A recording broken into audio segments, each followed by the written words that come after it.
could, all these come under that, right?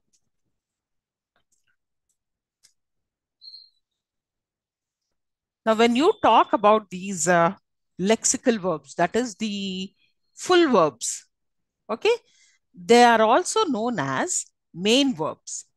They carry the primary meaning in a sentence.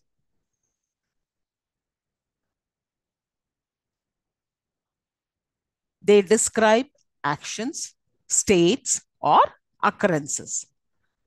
For example, run, eat, sleep, and think are lexical verbs. So, for example, if you look at the example of an action verb, the dog ran across the field. That's an action verb. Ran, it shows some kind sort of physical action.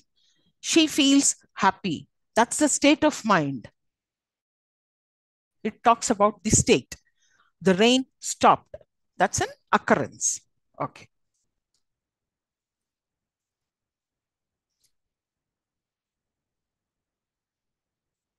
Now, coming to the next one, the primary verbs. If you talk about the primary verbs, they are actually speaking the primary verbs and the modal auxiliary verbs. Both of them are come under the category of helping verbs. But still, there is a slight difference between the primary and the modal auxiliary verbs, which we will be discussing in the later slides. Okay, but both of them, they come under the helping verbs, right? So let us talk about the primary verbs. Now, primary verbs are different to lexical verbs. Lexical verbs are the main verbs. Now, primary verbs, the foundation, that is, they are like be, do, have. Okay. And be is something which is used to express existence, identity, and continuous actions. Do used for emphasis, questions, and negations, and sometimes replaces other verbs. It also acts like a dummy verb at times, okay, that we'll be learning in the later slides. Now, coming to the have, where it expresses possession, experience, or obligation. Right. Now, coming to the other part of the helping verb, where just now I told you, like helping verbs are into primary and the auxiliary, modal auxiliary verbs. And modal auxiliary verbs, which modify the meaning of the main verb, right? For example, it talks about the mood of it. Whether can and could talks about the ability, permission, possibility, and then if it is may and might, okay, it talks about the permission, possibility, and uncertainty. Then will and would, future tense, intention or willingness, shall and should, obligation, determination, and suggestion. Right. Now, when you talk, just now I have mentioned that there's a slight difference between the full verb, that is the lexical verb, and the primary verb, right? Now, full verb always acts as the main verb in a sentence, right? And cannot be used as an helping verb. For example, she ran to the store. So ran is the full verb. It's a lexical verb. And these fall into open category. The membership of verbs into the category of full verbs is open category. Why is it called open category? Because a lot of words, we have discussed in the earlier session also, open and closed category. Open, where it, more number of verbs can be added to it, the lexical verbs, right? Hence, it is an open category. Coming to the next one, the helping verb, that is the primary verb, which can function as both the main verb and an auxiliary verb.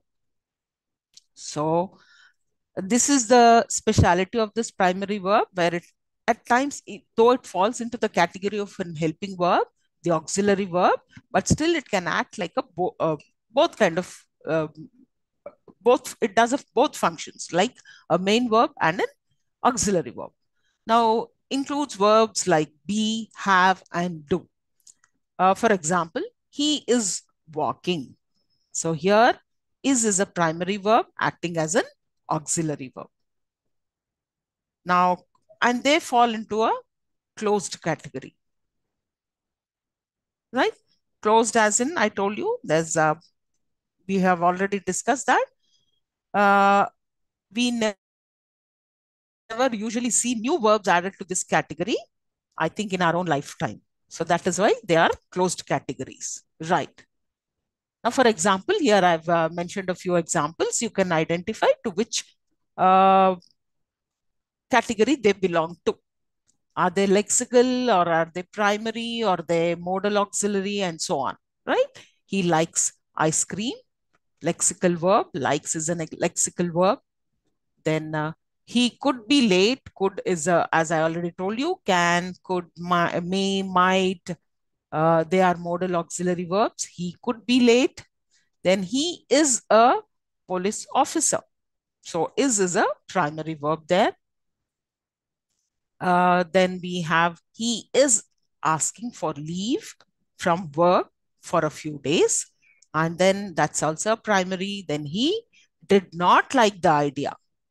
So this is what sometimes these primary verbs, they act as an helping verb as well as a main verb.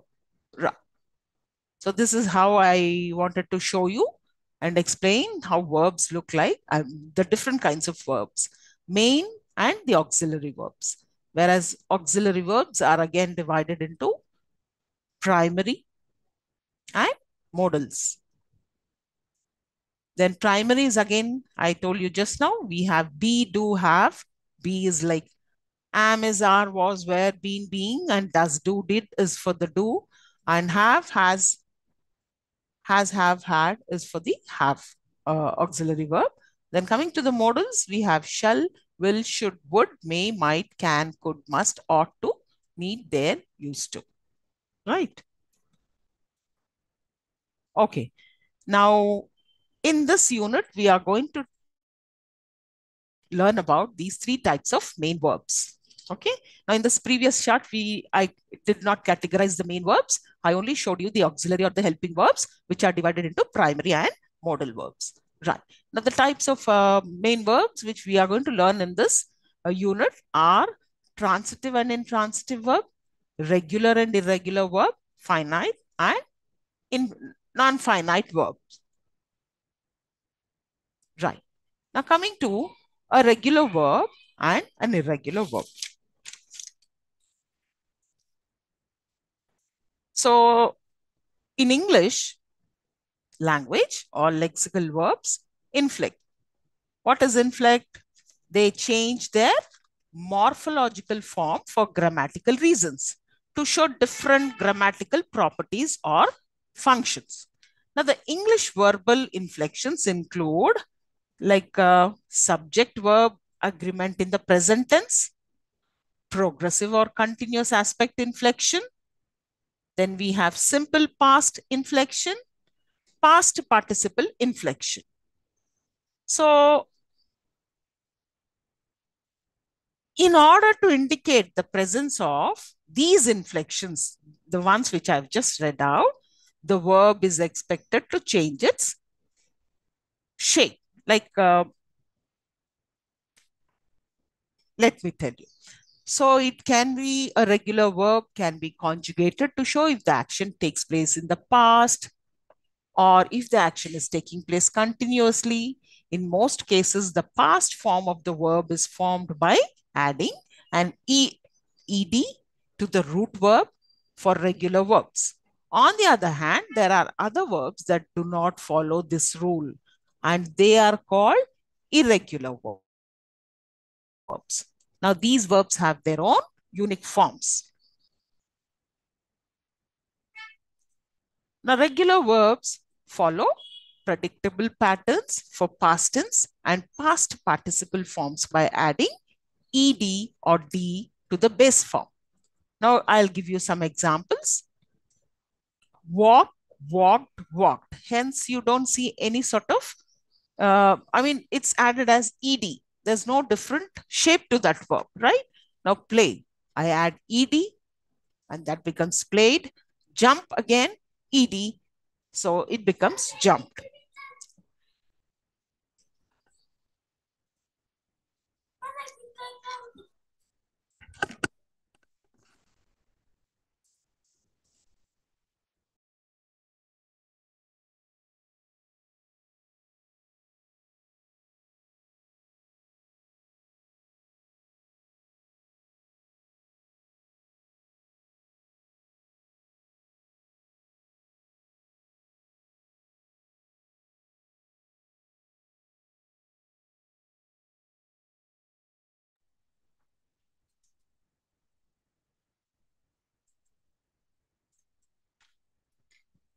Okay. So I think I just now mentioned about, as the name suggests, regular verbs follow a regular predictable pattern in the English language when we need to change their tense, whether it is past participle, or present past participle. These verbs obey certain rules. Now, present tense, the base form of the word, such as walk, talk, or jump, that is something which we find it in the dictionary. That's a base form of it. When you talk about the past tense, you get it in for a regular verb, it's walked, talked, jumped, whereas a past participle, again, they also use ed or d for the past participle. Then we have the present participle, the ing form of the verb. For example, walking, talking, jumping. So the beauty of regular verbs lies in their predictability and ease of use. Now here, now if you look at for example, let us go a bit further about knowing this regular verbs. Now, if you look at the base form, occupy, the example word, we take occupy. Now, in the present tense, that is the S form, subject verb agreement. In the present tense, if you look at it, it says occupies. Okay, occupy, occupies. Then in the progressive or a continuous aspect, occupying, then a simple past form inflection, if you look at it, the ed is been added to the base form of it. Okay. And a y, the last consonant y has been removed. Then past participle form inflection also, if you look at it, it becomes occupied. Okay. Similarly, manage, for the subject verb agreement in the present tense, becomes manages. Then the progressive or the continuous aspect, if you look at it, it is managing. Then the past form inflection, that is managed. Then the past participle form inflection is again ed, managed. So you actually, you read these, you will find it that they are almost like ing or ed are the inflections to it, where the form of the verb doesn't change. Levels, leveling, leveled, leveled. Classifies, classifying, classified, classified. Okay. Closes, closing, closed, closed. Right. Now coming to the very interesting part, irregular verb, right? So what are irregular verbs? On the flip side, irregular verbs don't follow the traditional ed or d rule for their past tense and past participle forms. So they change in unconventional ways, and sometimes they don't change at all. The structure of irregular verbs varies and must be learned individually, making them a bit more challenging. For instance, the verb go becomes went in the past tense and gone in the past participle. The verb write becomes wrote and written respectively. So some irregular verbs such as put remain the same in all tenses. And I think not just put, but there are a few more words where I can tell you, like for example, you have cost, right? Cut, they all remain the same, right? And hence they are called irregular verbs.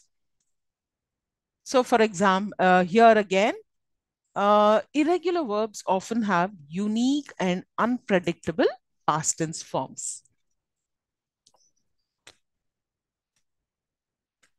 And their past participle forms can also be different from the base form and past tense.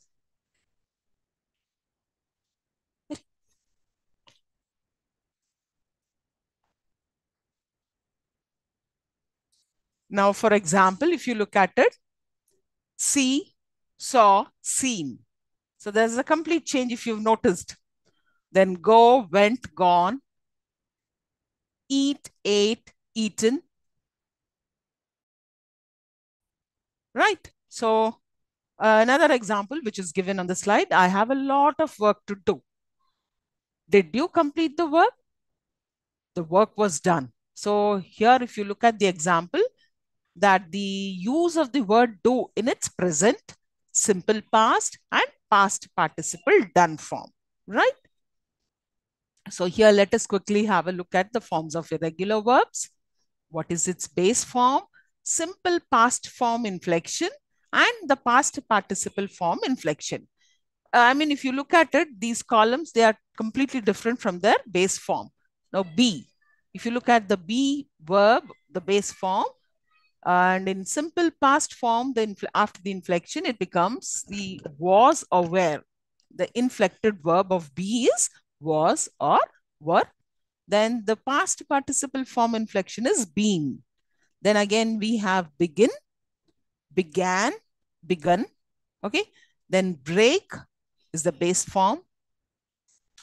And a simple past form inflection is broken. En has been added, right? Broken. Then the past participle form inflection is again broken. Then cost, as I already told you, doesn't change. So that is the, the uniqueness of irregular verbs. At times, the verbs might change, or at times they do not change. And the last one, do, did, done. Right. Next, we move on to the finite and non-finite verbs, right? So what are finite and non-finite verbs? A finite verb shows tense, that is the present, past, future, and can be singular or plural depending on the subject. Whereas a non-finite verb do not show tense or person and cannot function as the main verb in a sentence. And a finite verb is bound by time and non-finite verb is not bound by time. The two major types of verbs are finite and, sorry, I think we've already covered this. I would like to give you some examples here, where I've mentioned that indicate tense, person, and number. She walks, they, she walks, they played. So these are finite verbs, right? You can see the kind of change in the verb, which indicates and the tense of the thing changes based on the person and the number. And non-finite verbs, which do not show these grammatical features and usually appear as infinitive forms. To walk. I mean, you can see the preceding to a verb. Okay, to the base form of a verb, there is this to, and that becomes an infinitive form. Now, for a present participle, it is ing form of the base form of a verb, walking, or past participle, that is ed, for the base form of the verb, walked. Okay, walking, walked, and infinitive. And sometimes these ing forms can be used as a gerund, like a noun in a sentence. They come up as a subject and act like a noun. Like, for example, the dancing peacock. Okay, the singing bird. So here adding an ing to it becomes though it's a non-finite verb, adding ing, it becomes a gerund. Okay, acts like a noun. Right. Then here I've given a few more examples of the finite verbs. He is studying. So this is a present tense, singular. We went to the park. Okay. Past tense, plural. Now they will eat soon. Future tense, plural. Right. Now, if you look at non-finite verbs, I want to learn a new language. So here, if you look at this learn verb, there you see to learn. I already mentioned that a verb with a to, it becomes an infinitive, right? And the running man was late. So it talks about which man? The running man. So if you look at it, that's the present participle. And the ing form of this verb becomes a noun, a gerund here. The running man was late, right? Then, I mean, it's kind of giving an additional information of the noun, right? Like an adjective. The book written by her was popular. This is written, en. The book written by her was popular is a past participle, right? Finite verbs are essential for forming a complete sentence because they show the actions, time frame, and subject agreement.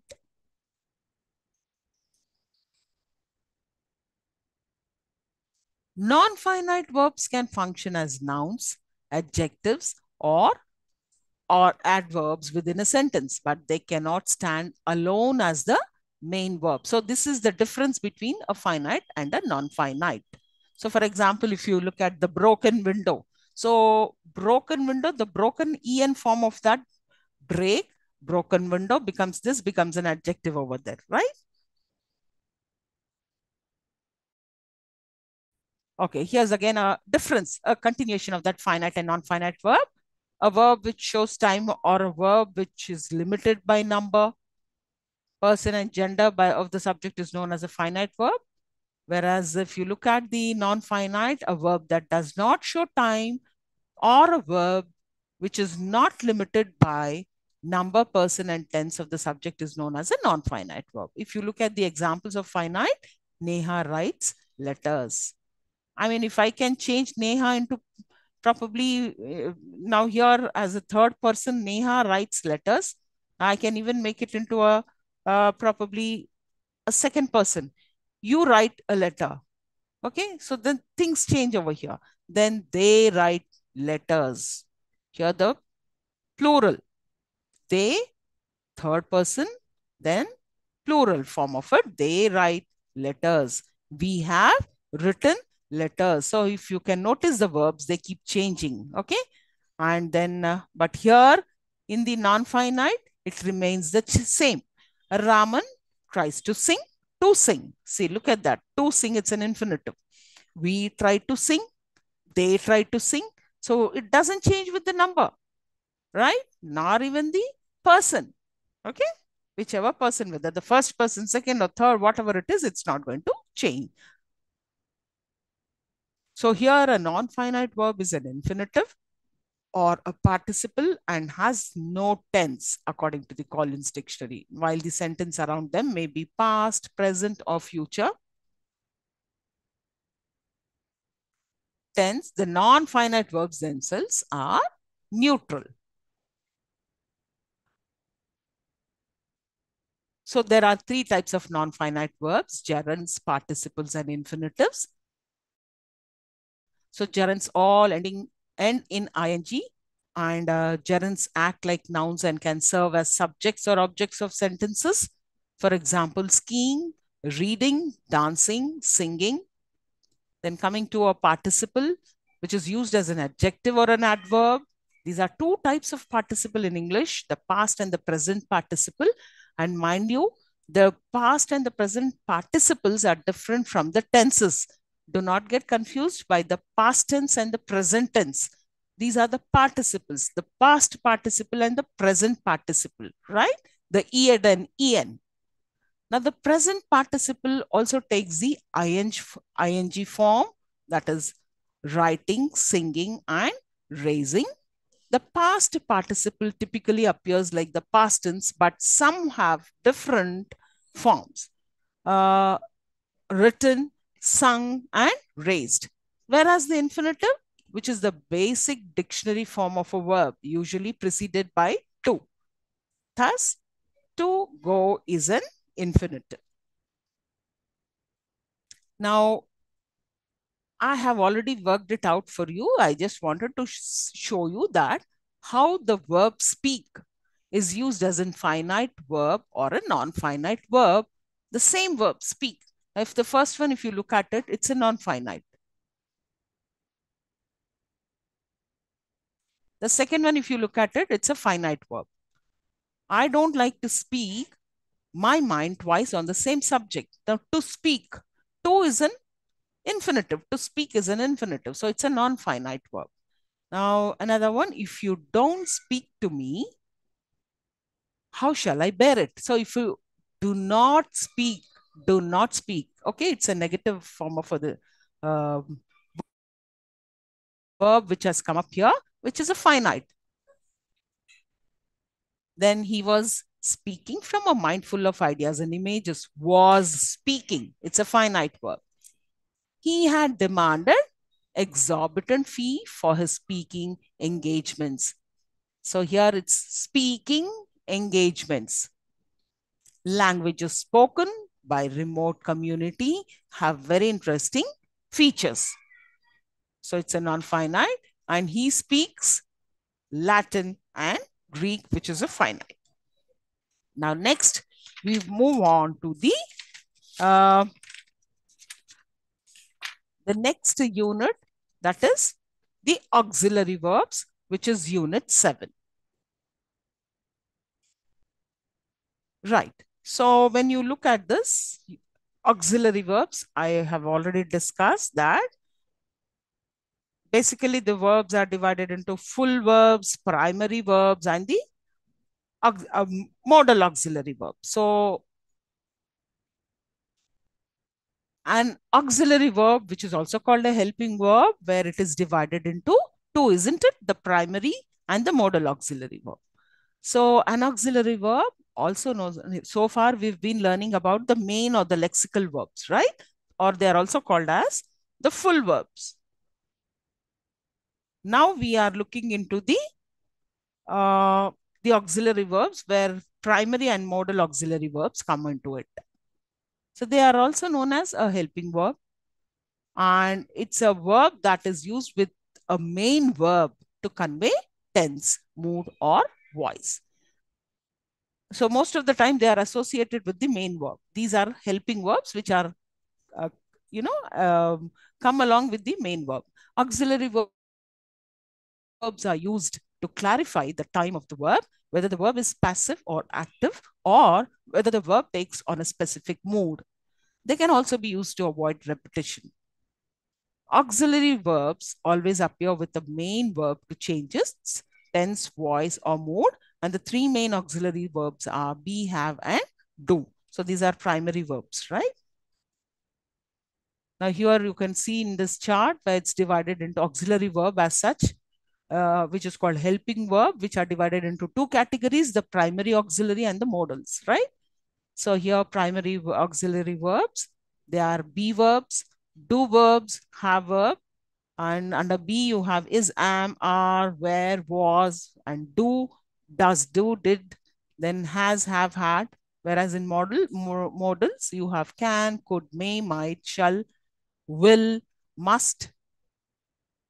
Then we also have the semi-modal modals, need, dare, used to, ought to, and so on. Now this, as I already told you, comes before the main verb, though other verbs such as words such as adverbs can come between the two. So the auxiliary verb need to be conjugated for tense and for subject verb agreement. For example, Theo and Jim were still swimming in the lake when it started to rain, right? So here were, okay? Then do you eat meat? She has been waiting for hours.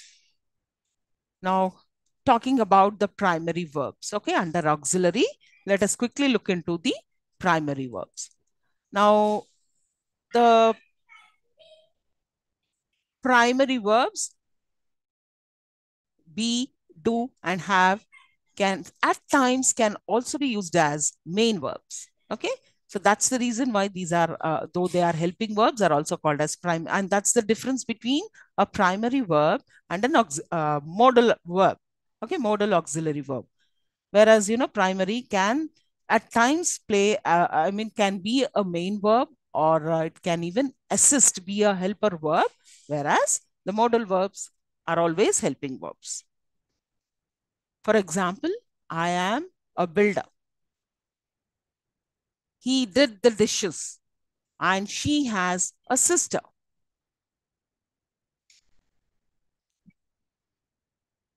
So if you can see those highlighted ones, am, did, has, all these are the primary verbs. So we also have something called an operator. Okay. Now what is I mean, as per your syllabus where it is given, Operator is an auxiliary that performs a grammatical operation, and that's called an operator, auxiliary verb. And the first auxiliary in a verb phrase is an operator. And this is the auxiliary that does the work in the verb phrase. So, for example, you have been smoking, right? If you look at this, have been smoking, have is the operator. Here, Jane is coming, is the operator. Azhar will play for India, will is the operator. And Pashmina had been known to be the best quality wool. So this is had is been is the operator.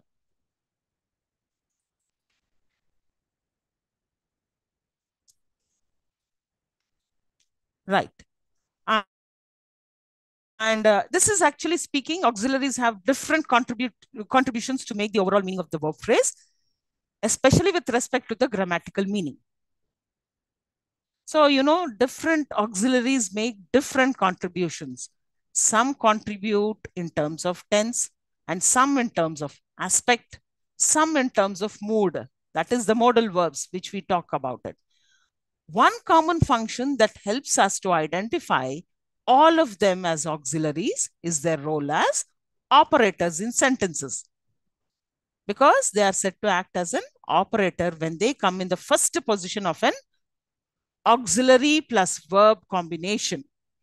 So that is the first auxiliary in a verb phrase is called the operator.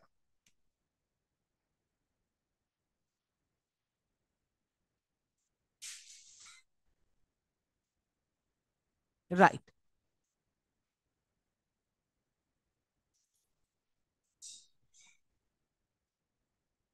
Now, auxiliary in yes and no questions. So if you look at the structure over here, you have the auxiliary verb plus subject plus the main verb, where is she coming to the party? Do you like pizza? I mean, this is how which is going to extract the yes or no question out of it. So these are the auxiliary verbs where you can see where which will get an answer of yes or no question answer, which will um, frame a question in such a way that you elicit an answer of yes or no, right? So, is she coming to the party? Do you like pizza? Has he seen the movie? Could you open the door? Right? This is one of the contribution of the auxiliary in yes, no questions.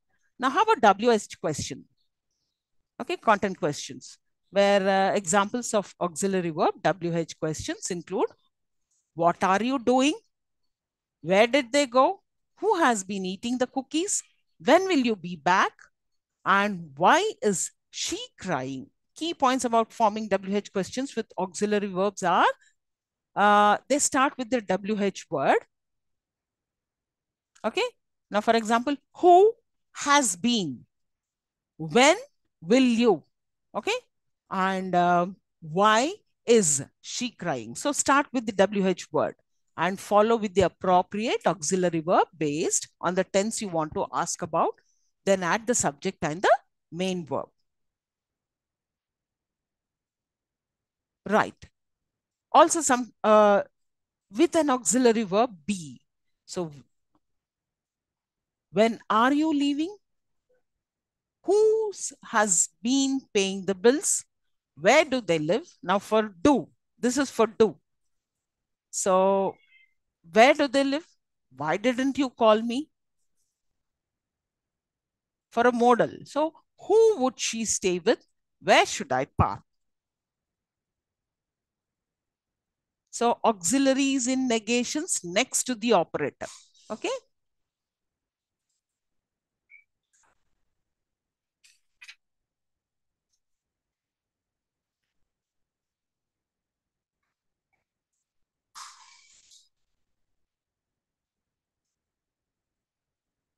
So look at this. There is a not added after the auxiliary verb. And sometimes it's the contracted form of it. So I am not going to the party. That's an example. So auxiliary negations. That is how there is a kind of a not, which is a negative thing, which is added up here. I am not going to the party. They had not been traveling long when they ran out of money. So Jane is not coming. Here is not has been contracted where there's an apostrophe between N and T. She's not feeling very well. They don't go to school on Wednesday afternoons.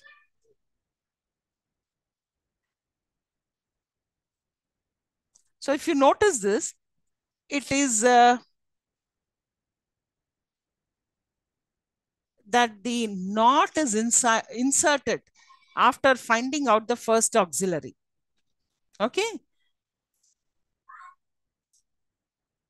Immediately after the first auxiliary, there is a not which is placed. And it is placed right next to the operator.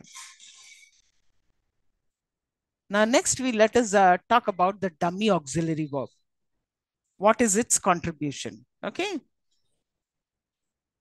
Now, the primary verb do is used as a dummy auxiliary. When it is used as an auxiliary verb to form negative or interrogative sentences, essentially acting as a placeholder with no real meaning of its own, but necessary to structure the sentence grammatically. This is often called do support in linguistics. I think I will stop here and continue with it in the next class,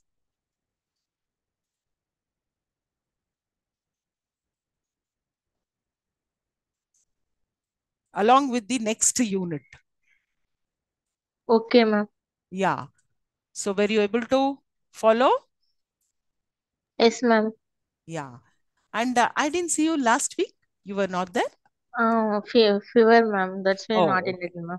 right. Okay, So, ma'am. yeah. So next class, we will, that is tomorrow again. Okay. So tomorrow, Okay, ma'am. yeah.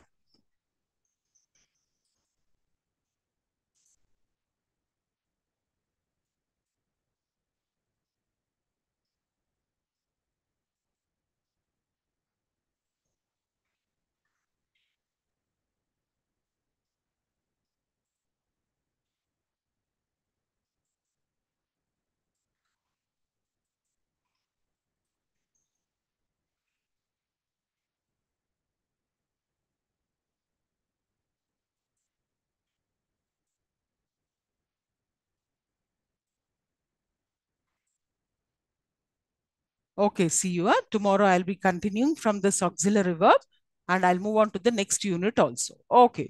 Okay, ma'am. Thank you, Yes, ma'am. ma'am. Welcome, dear.